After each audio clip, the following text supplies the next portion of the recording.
Il en rêvait depuis longtemps et malgré les doutes sur le coût, sur la faisabilité, on va voir ça dans un instant, il le veut sur pied d'ici 2028, autant dire pour demain. Donald Trump a donc lancé son projet pharaonique de bouclier antimissile au-dessus, voire très au-dessus des États-Unis. Pour cela, il a pioché dans l'existant, le dôme de fer israélien, on va voir si justement on peut faire le parallèle aussi, et le fantasmé, la guerre des étoiles de Ronald Reagan, qui ne sont restés que de l'ordre du rêve pendant le double mandat du président républicain. J'en parle avec mes invités. Paul Vorer, bonjour. Bonjour. Vous êtes chercheur à l'IFRI, spécialiste de ces questions spatiales. Bertrand de Cordoue est à côté de vous, bonjour. Vous êtes conseiller défense et armement à l'Institut Jacques Delors. En face, pas pour débattre, mais bien pour expliquer, Joséphine Staron. Bonjour Joséphine, vous êtes directrice des études et des relations internationales au think tank Sinopia. Et Steven Ecovitch, bonjour Steven Ecovitch, vous êtes professeur de sciences politiques et d'histoire à l'Université américaine de Paris. J'ai une question très basique, au-delà des éléments un peu fantasmagoriques. Golden Dome, le dôme doré, on va voir, ça se rapproche du dôme de fer, mais Paul Vorer, expliquez-moi ce qu'est ou ce que serait ou sera le Golden Dome américain. Alors, ce que serait théoriquement le Golden Dome américain, ce serait en fait un système de systèmes, finalement, des constellations qui fonctionneraient ensemble, des constellations de satellites qui fonctionneraient en plusieurs couches. On parle d'une couche qui serait censée vérifier et surveiller les départs de missiles balistiques, hypersoniques ou de croisière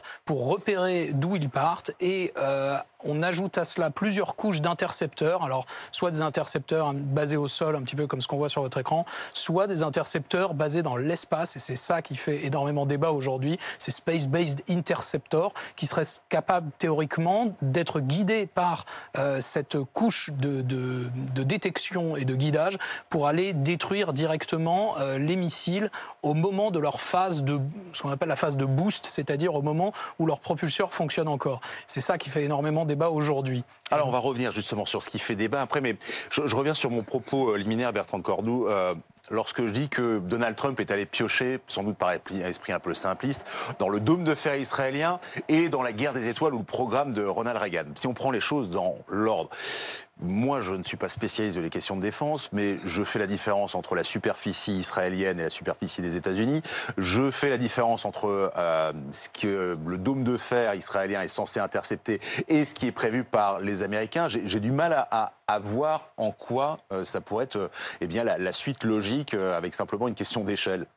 Alors vous avez raison, hein, le projet tel qu'il a été présenté de façon assez médiatique par le président Trump est d'un autre niveau d'ambition que la protection du petit territoire d'Israël par rapport à des menaces qui ne sont pas très éloignées, hein, puisque lui, il veut intercepter des missiles intercontinentaux.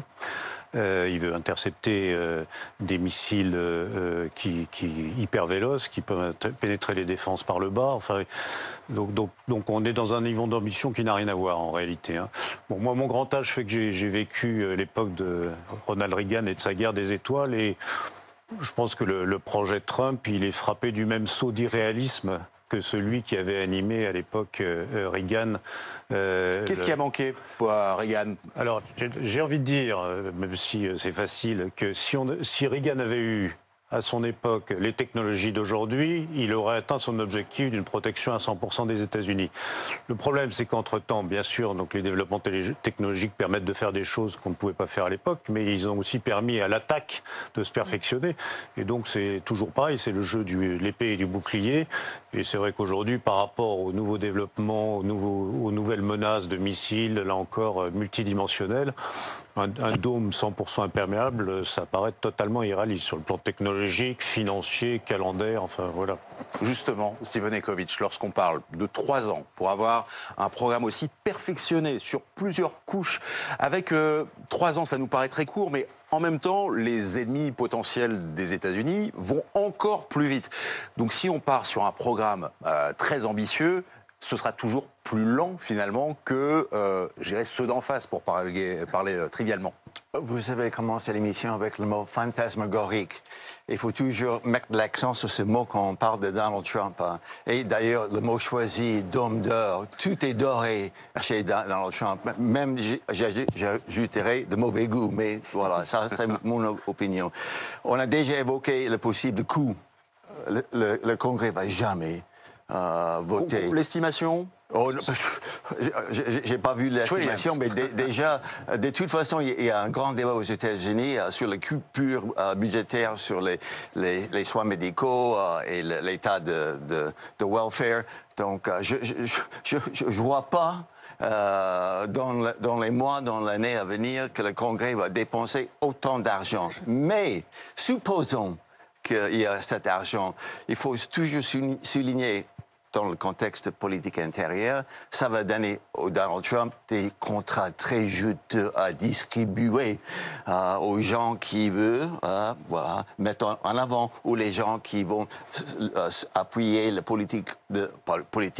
personne de Donald Trump. Donc je crois que surtout, il faut mettre l'accent sur fantasmagorique, théâtre politique, impossible de voter le budget. Et même supposons qu'il y a un budget voté, ça donne dans les mains de l'exécutif de Donald Trump, qui est le chef des armées et de la défense, la possibilité de donner des contrats à ceux qui veulent. Mais juste là aussi dans la fantasmagorie, ou en tout cas le fantasme de certains Américains, lorsque, alors on dit Golden Dome, mais on dirait plutôt le terme shield, bouclier, vraiment. Oui. Est-ce que ça parle vraiment aux Américains de leur dire, ça y est, je signe mon papier, dans 3 ans, il n'y a plus rien qui peut arriver sur le sol américain, sachant que ce n'est pas un missile qui a touché les Américains le 11 septembre 2001, mais bien des avions. Les collègues, les politologues, les chercheurs, en parlant des régimes autocrates, une des dimensions d'une autocrate, c'est la promesse de protéger dans des périodes d'angoisse, d'insécurité, celui ou celle, disons, qui ont été en mesure de préconiser, donner une aisance, de protection, à un certain avantage. Donc, et Donald Trump a déjà dit, je vais vous protéger. Ce sont des propos, ce sont je dirais à la limite, des effets d'annonce, mais c'est fait partie aussi d'un discours, moi je dirais autocrate. Et isolationniste aussi au sens propre du terme. Voilà. Et toute cette symbolique-là, je crois qu'en discutant ce projet, il faut surtout, en premier lieu, mettre l'accent sur le symbolique. Au-delà du symbolique, Joséphine Staron, moi j'ai des questions très, très basiques. J'ai le souvenir d'une discussion sur un bouclier antimissile européen. Et puis la France, mais parce qu'on sait bien le faire avec parfois un petit peu de morgue ou de mépris, on avait dit, mais écoutez, nous, on a la dissuasion nucléaire, c'est notre principal arsenal ou bouclier antimissile. Si je les prends au mot, la dissuasion nucléaire, elle fonctionne aussi aux États-Unis. Pourquoi on ne se contenterait pas de ça? Parce que les autres ne le font pas. Parce que le message envoyé par Donald Trump, il n'est pas qu'aux Américains aujourd'hui, il est clairement dirigé vers la Chine. Ces derniers mois, Donald Trump a fait monter d'un cran la guerre économique, commerciale, je dirais même la guerre pour la première place mondiale dans les décennies à venir entre les États-Unis et la Chine.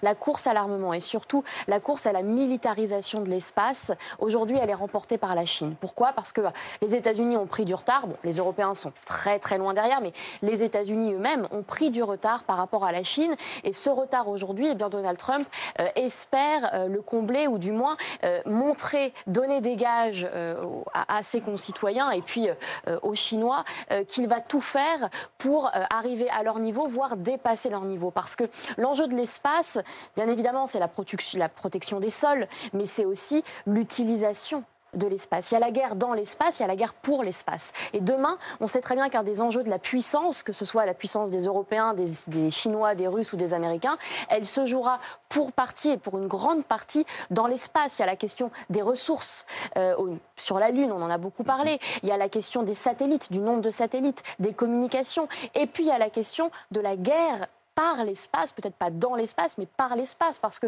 ça vous offre des capacités vraiment multiplié d'avoir cet accès à des ressources dans l'espace, notamment en termes de communication et de satellites. Quand vous regardez le nombre de satellites que les Chinois, les Russes ou les Américains envoie régulièrement et que vous le comparez à ceux des Européens, bon, vous voyez qu'il y a un déficit de puissance, mais les Américains, même si Ronald Reagan avait lancé cette guerre des étoiles, eh bien, avaient fini par prendre du retard que les Chinois, eux, n'ont pas pris. Et ils ont investi depuis plusieurs décennies massivement dans des programmes spatiaux, justement pour essayer d'avoir un leadership le moment venu. Et aujourd'hui, on en est arrivé là. On en est à un moment où les grandes puissances se battent pour savoir qui aura le leadership dans les 5 à 10 prochaines années sur l'espace. Est-ce que ce sera les États-Unis ou est-ce que ce seront les Chinois ? Fuite presque en avant. C'est là qu'on arrive là aussi dans le décryptage, Paul Vorer. Le grand public entend parler d'un bouclier antimissile et des réactions des Russes, des Chinois, disant c'est une politique agressive. Là aussi pour tenter d'avoir un vocabulaire et un savoir horizontal. Pourquoi un bouclier défensif est-il pris comme une agression par les Russes et les Chinois? Il y avait déjà un début de réponse par Joséphine Staron. Parce qu'en théorie, ça pourrait... c'est un petit peu les mêmes débats qui ont émergé à la fin, justement, pendant l'initiative de défense stratégique de Reagan. C'est-à-dire que le fait d'avoir un bouclier remet en cause le principe même de la dissuasion nucléaire, de la destruction mutuelle assurée, cette doctrine. Pour être clair là aussi, qui dit dissuasion nucléaire ou équilibre de la terreur, dit aussi une grammaire qui est assez précise entre puissances. Tout à fait. Il y a tout à fait ces histoires de langage, ces histoires de grammaire stratégique avec des signes qui sont envoyés par les uns et par les autres. Et là, le signal qui est envoyé par Donald Trump, d'ailleurs, c'est un petit peu la même chose qu'il avait dit sur son ambition de dénucléariser les relations entre la Chine, les États-Unis et la Russie. C'est l'idée d'enlever du débat ces armes nucléaires et de ne plus en faire le cœur du débat, si vous voulez. Là où Ronald Reagan voulait rendre les armes nucléaires obsolètes et impotentes, je crois que c'était ça les mots qu'il avait employés à l'époque, il y a un petit peu la même idée chez Donald Trump, même s'il y a en plus chez Donald Trump cette envie d'affirmer sa puissance, et comme le disait madame, dans l'espace, là où les États-Unis sont encore aujourd'hui leaders, ils ne sont pas en retard fondamentalement sur la Chine, ils sont aujourd'hui très leaders, mais de réaffirmer encore leur leadership, ça je pense que c'est vraiment l'aspect symbolique qui est important. Et donc il n'y a pas seulement cette idée de rendre les armes nucléaires incapables de fonctionner, mais plutôt de pousser un petit peu tous les curseurs au maximum, en tout cas au niveau symbolique, que ce soit dans le domaine spatial, dans le domaine nucléaire, etc., pour Make America Great Again. Enfin, c'est le discours de Donald Trump qu'on connaît bien aujourd'hui maintenant. Bertrand de Cordoue, je suis le fil de Paul Vorer. On sort de la grammaire, voire presque des traités sur le nucléaire pour arriver à des choses où simplement, entre grandes puissances, on met les textes à côté puis on y va sur la loi du plus fort. Ça participe de ça aussi, comme on le voit sur d'autres relations, par exemple commerciales ou politiques? C'est indiscutable. Ce qui est intéressant, je crois que Joséphine l'a bien mis en avant, c'est que la guerre des étoiles de Reagan, elle a été dirigée contre l'Union soviétique à l'époque et certains analysent que c'est ça qui a mis à bas l'Union soviétique. Je pense qu'avec la Chine, ça va être une autre partie et qu'effectivement, l'objectif ne peut pas être réalistiquement de faire plier la Chine, qui a d'ailleurs déjà pris de l'avance. Non, l'autre chose qui est intéressante par rapport à ce qu'a dit Paul, c'est que ça va secouer un petit peu le landerneau des penseurs militaires qui vont devoir revisiter, dans l'hypothèse où ce projet trumpiste progresserait, les doctrines de dissuasion. Et donc, imaginez un monde dans lequel la dissuasion nucléaire n'aurait plus les mêmes effets ou devrait être recalibrée en fonction de ce nouveau bouclier. Et je crois que c'est en particulier très intéressant à un moment où, en Europe, on se pose la question de qu'est-ce qui va remplacer la dissuasion américaine. Le Dôme d'Or, c'est aussi, vous l'avez dit, un signal fort d'isolationnisme américain. Et donc pour les Européens, c'est un élément de plus pour repenser la façon dont ils vont organiser leur défense, en incluant, le sujet a déjà été mis sur la table, la dissuasion française. Et donc là, on a aussi l'effet collatéral positif, si je puis dire, des annonces du président Trump qui oblige les Européens à se réveiller et à se prendre en main. Pardon, Bertrand Cordoue, qu'est-ce que ça change politiquement d'avoir finalement des boucliers sur chacun des 5 continents, ou presque, en tout cas parmi les grandes puissances? À part être dans l'isolationnisme militaire, ça découle aussi, ou ça ruisselle sur un autre isolationnisme? Bon, il y a les retombées industrielles et technologiques, ça c'est indiscutable, ça va financer assez largement un certain nombre d'acteurs américains. D'ailleurs c'est intéressant parce que ceux qui font le lobbying actuellement là auprès de Trump, qui étaient quasiment derrière lui au moment de l'annonce de Bureau Oval, c'est pas les mêmes que ceux qu'on avait à l'époque de la guerre. C'est pas les entreprises traditionnelles de l'espace, c'est une entreprise comme Palantir, qui est un champion de l'intelligence artificielle. Une autre entreprise comme Alunir, qui est un champion de l'application des technologies numériques dans le domaine militaire. Donc on voit quand même qu'il y a une réorientation technologique dans la façon d'appréhender ces programmes en utilisant davantage les outils digitaux. Quoi, hein. Steven Pekovic, ça ne peut pas être que ça quand même, c'est-à-dire une monétisation à l'extrême, jusque-là, du pouvoir de Donald Trump. Je sais que vous avez un peu répondu à ça tout à l'heure, mais quand même, passer de Lockheed Martin à Palantir, tout simplement pour rentrer dans le conflit d'intérêts. Et j'insiste vraiment là-dessus, parce que les intérêts peuvent rentrer en conflit. Ça vous étonne? Ça ne m'étonne pas, mais cherche un pouvoir personnel. Le pouvoir de décerner des contrats très, très juteux, voilà, c'est un grand pouvoir. Mais je vais aussi remonter pour notre génération de l'histoire de la guerre des étoiles. Finalement, en fin de compte, c'était moins géostratégique que géoéconomique, parce que c'était un défi économique jeté à l'époque, l'Union soviétique. Donald Trump disait, grosso modo, voilà, vous voyez, moi j'ai un avance technologique et j'ai beaucoup plus de moyens de payer cette stratégie spatiale. Donc, c'était aussi, il y avait un fondement géoéconomique. Donc, ramenons la stratégie géoéconomique de nos jours. Je ne sais pas comment les Américains vont fabriquer une telle défense dans une économie d'autarchie. Comment, de nos jours, on peut faire une telle avancée technologique sans avoir un commerce international de toutes les hautes technologies.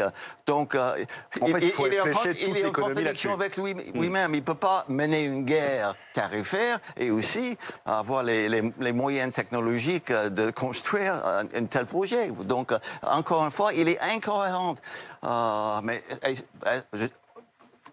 Je crois que nous sommes en train de trop analyser un effet d'annonce. Oui, on peut toujours analyser un effet d'annonce du côté géostratégique, du côté budgétaire, du côté transatlantique, mais je crois qu'on suranalyse un effet d'annonce. Donc, il ne faut jamais oublier que Donald Trump est dans le théâtre politique et avec un arrière-fond de chaos. Donc, il faut toujours aborder ces annonces de Donald Trump, il me semble, de cette façon-là. Juste avant quand même de partir avec Joséphine Saron sur la stabilité mondiale, j'ai quand même là aussi une petite question simplement de défense. Oui, on a parlé justement de boucliers contre des missiles hyper véloces, mais moi, ce que je vois dans les attaques principales, évidemment, il réagit aussi au narratif russe qui est de montrer, de partir sur du fantasme, c'est le mot, pardon, qui revient assez souvent, des missiles hyper véloces, mais c'est pas comme ça que ça se passe. Forcément, des attaques terroristes, toute l'utilisation des drones aussi, ce n'est pas un dôme, tout aussi doré soit-il, qui peut fonctionner. Surtout sur 10 ou 20 ans. Oui, dans la longue durée, chaque système de défense provoque son anti-système. Et la question à savoir toujours, dans une logique militaire, est-ce que le système de défense envisagé va coûter plus que le système anti-défense? Il faut toujours rentrer ça. Le gendarme et le voleur. Voilà. Donc, encore une fois, je ne suis pas sûr que Donald Trump penser à ça, ou même les gens autour de lui ont pensé à ça. Mais de toute façon, même s'il y a une antidéfense qui est moins chère et aussi performante, peut-être peu importe, dès que ces hommes qui sont derrière lui, Palantir, etc., ont des contrats très juteux pour avancer leurs affaires. Palantir a gagné beaucoup d'argent ces jours-ci. Il faut peut-être souligner quelque chose. L'économie de l'avenir, la matière première, dans le temps c'était agricole, les terres, le charbon, l'acier, la matière première des industries de pointe demain, ce sont les données.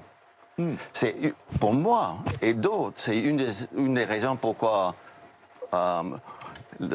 Musk est entré dans tous ces ministères pour pomper les données de toutes sortes. La société qui détient le maximum de données comme Palantir aura supposons que ce n'est pas le seul, auront un avantage comparatif dans la concurrence des nouvelles industries de l'avenir qui appartiennent aux intelligences artificielles. Donc, il faut prendre en compte, il y a aussi une course à exploiter, extraire des données pour se donner un avantage sur les autres. Et Palantir est très très bien placé pour l'instant. Et d'autres. Joséphine Staron, pardon, je sais que je vous pose assez souvent la question parce que vous êtes spécialiste des questions européennes. Là-dedans, j'ai du mal à voir un réveil européen. Je ne vous demande pas de dire, eh bien justement, c'est le moment et c'est là qu'on va pouvoir se révéler. Parce que ça fait un bout de temps qu'on peut se le dire. Là, j'ai l'impression de quelques agneaux égarés au milieu des loups. Alors déjà, moi j'ai toujours du mal à comparer les Européens aux États-Unis ou à la Chine en termes de stratégie, que ce soit en matière de stratégie de défense, spatiale ou autre, parce que on décide à 27 quand même. Et sur les questions... 27 dont un pays doté de l'arme nucléaire. Exactement, mais on parle aussi en matière de spatial avec les Britanniques quand même. Donc il y a 27, parfois 28. Donc on n'est pas à égalité avec les États-Unis, notamment Donald Trump, qui a l'air de pouvoir décider de plus en plus de manière isolée. Néanmoins, ces dernières années, les Européens ont quand même investi le champ du spatial. On a une constellation de satellites qui s'appelle Iris-Carré, qui devrait voir le jour d'ici quelques années, mais qui n'a bien sûr rien à voir avec ce qui a déjà été mis en place par la Chine, la Russie ou même les États-Unis. Néanmoins, on y vient. Simplement, il y a un défi éthique. C'est vrai que tout à l'heure, je disais que les Américains avaient pris du retard par rapport aux Chinois. Alors, bien évidemment, pas en termes de technologie, pas en termes de nombre de satellites, etc., mais sur la militarisation de l'espace. Pour je ne sais quelle raison, les Américains se sont à un moment posé des questions éthiques, ou alors simplement c'est le pragmatisme américain qui les a fait dévier et investir de l'argent ailleurs, mais ils n'ont pas véritablement investi dans la militarisation de l'espace, contrairement aux Chinois, et même aux Russes maintenant, en tout cas c'est ce qu'on suppute, qui eux sont allés vraiment plus loin. Donc là, les Américains essayent de reprendre en tout cas cet avantage sur la militarisation de l'espace. Les Européens n'y sont pas du tout. On n'y est pas du tout parce qu'on est déjà sur une question des lanceurs. Quels lanceurs? Comment lancer nos satellites? Avec qui? Quels industriels européens? Parce qu'on ne veut plus dépendre. Donc on a énormément de questions, je dirais presque primaires, avant même d'en arriver aux enjeux de militarisation de l'espace. Néanmoins, il y a des discussions dans les différents commandements de l'espace aujourd'hui, quotidiennes, sur cette militarisation accrue de l'espace. Nous ne sommes pas naïfs, nous voyons très bien ce qui est en train de se passer et nous allons essayer, nous essayons de nous y préparer au mieux. Mais comment? À 27. Et donc ça veut dire qu'il y a énormément de dialogue, énormément de coopération et un enjeu d'interopérabilité de tous les opérateurs européens, parce qu'ils sont plusieurs à produire des satellites. Alors d'ailleurs, c'est une entreprise française qui est leader en Europe, mais il y a plusieurs producteurs de satellites, de composantes, de technologies qui sont utiles. Et donc il faut coordonner tout ça et il faut rendre les systèmes interopérables. Donc on a différents enjeux finalement, qui complexifie pour nous le sujet de la défense spatiale, voire de l'investissement de l'espace, mais ce n'est pas pour autant que les Européens n'essayent pas de jouer la partie. Je voudrais juste revenir sur le débat que vous avez lancé tout à l'heure sur la dissuasion nucléaire. C'est vrai que ça a pris... Sur la dimension européenne de la dissuasion française, notamment? Alors, on a beaucoup investi la question en France. Ça a été pour nous un peu l'alpha et l'oméga. Et à une époque, ça l'était pour les États-Unis aussi. Ça l'était pour toutes les puissances nucléaires. Puis aujourd'hui, on se rend compte que ça l'est moins. Pourquoi? Bien parce que, paradoxalement, la dissuasion est quelque chose d'assez normé.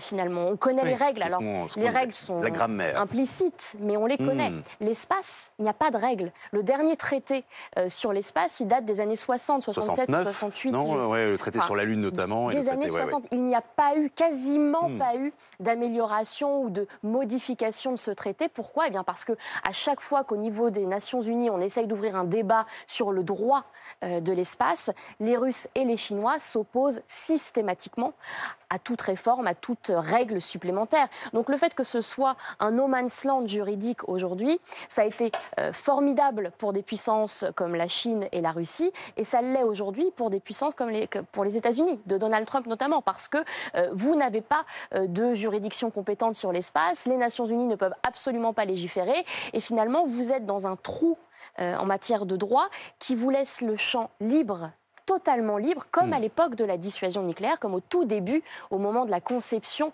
de l'arme nucléaire. Donc, c'est pour ça que c'est un champ des possibles assez formidable pour toutes ces puissances-là, pour les Européens aussi, avec des enjeux et des problématiques qui sont très différentes. C'est sans doute une question beaucoup trop longue pour les 3 minutes qui nous restent, messieurs, dames, mais jusqu'où alors évidemment, en 1982-83, c'est la question que le monde se pose lorsqu'on est dans cette guerre des étoiles. On ne sait pas encore que l'Empire soviétique va s'écrouler derrière, ce qui va arranger quelque part tout le monde. Mais alors, jusqu'où, vu le Paul Vorer, au vu du schéma qui vient d'être donné par Joséphine, avec ce champ des possibles qui semble infini et surtout une absence de traités et de règles? Alors, il n'y a pas d'absence de traités et de règles, il y a quand même quelques règles dans l'espace. Et d'ailleurs, il y a une loi européenne qui est en préparation, là, un EU Space Act qui devrait sortir dans les mois qui viennent. Signé par qui? Pardon, parce que au niveau de l'Union européenne, pour le coup. Donc il y a quand même des initiatives qui ne sont pas forcément au niveau multilatéral, effectivement, mais qui se prennent soit au niveau local, soit il y a des standards qui sont en train d'être mis en place, parce que l'espace, il y a aussi une partie commerciale, économique. Il faut se dire que l'espace, en fait, ça dépend... Comment dire? L'espace, c'est un moyen. C'est pas une fin. Il faut savoir ce qu'on veut faire dans l'espace. Si les Américains, aujourd'hui, par la voix de Donald Trump, mais aussi par la voix d'autres acteurs comme Elon Musk, très proche de Donald Trump, qui veut aller sur Mars, il y a une forme de volonté de mettre en spectacle cette domination très très importante que les Américains ont aujourd'hui encore dans l'espace. La guerre informationnelle... Pas de la guerre informationnelle, c'est en tout cas, ça fait partie de leur identité et ça fait partie de leur volonté de projection. Au niveau européen, c'est pas tout à fait dans cette dimension-là qu'on se place. L'Europe a plutôt insisté sur la volonté d'utiliser l'espace pour des raisons utiles, c'est-à-dire on a des satellites comme Copernicus pour l'étude du climat, on a Galileo pour la navigation par satellite, on aura bientôt Iris-Carré pour les communications sécurisées, et on a toute une infrastructure et une énorme industrie extrêmement performante pour sa taille. C'est-à-dire, on a Ariane 6 qui vient de faire ses premiers vols. Donc, disons, on serait capable de tout faire, sans aucun doute, en Europe. Mais la question, c'est qu'il n'y a pas nécessairement de volonté politique pour tout faire. Et on ne s'empare pas nécessairement de l'espace comme champ d'action politique et comme champ de mise en avant politique au niveau européen, parce qu'on n'en a pas forcément le besoin. On n'en ressent pas le besoin. Alors, il y a une vraie question sur les aspects de défense, je dirais. Là, c'est là qu'il y a un vrai manque aujourd'hui, parce que l'espace, dans le spatial, c'est pas seulement la militarisation et c'est pas le principe nécessairement de se battre dans l'espace qui est le plus important. Le plus important, c'est que l'espace est un formidable vecteur d'appui aux opérations. On l'a vu en Ukraine, et c'est parce que c'est utile aux opérations militaires sur le terrain que ça devient un champ de militarisation, puisque les satellites peuvent devenir des cibles, étant donné leur utilité. Voilà dans quoi on se place, et voilà ce qu'en Europe, en tout cas, dans le champ de l'utilisation de l'espace pour l'appui aux opérations, on aurait besoin de rattraper dans les années qui viennent. Un mot pour conclure, Bertrand. Oui, vraiment, en 30 secondes, je voudrais faire la jonction entre ce qui a été dit par Joséphine et très, très savamment à l'instant par Paul. Je crois qu'il y a 2 raisons de ne pas être complètement désespérer de l'Europe sur ces sujets de défense spatiale. La première, c'est que l'évolution technologique fait que les technologies spatiales sont de plus en plus duales, et donc les grands programmes qui ont été cités par Paul, ça veut dire Copernicus, quoi? Pardon. Ça veut dire des satellites qui ont été conçus pour faire de la navigation, par exemple Galileo, peuvent servir aussi pour les militaires.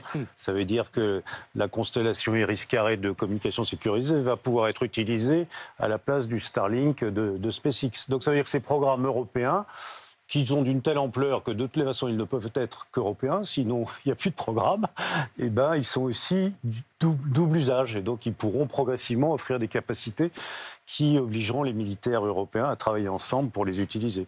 Voilà. Merci beaucoup à tous les 4 pour votre optimisme mesuré, surtout votre manière d'avoir un petit peu, d'être sorti de la fantasmagorie justement, et de parler des choses telles qu'elles sont et pas telles que certains le voudraient, notamment de l'autre côté des États-Unis. Tout de suite, on va au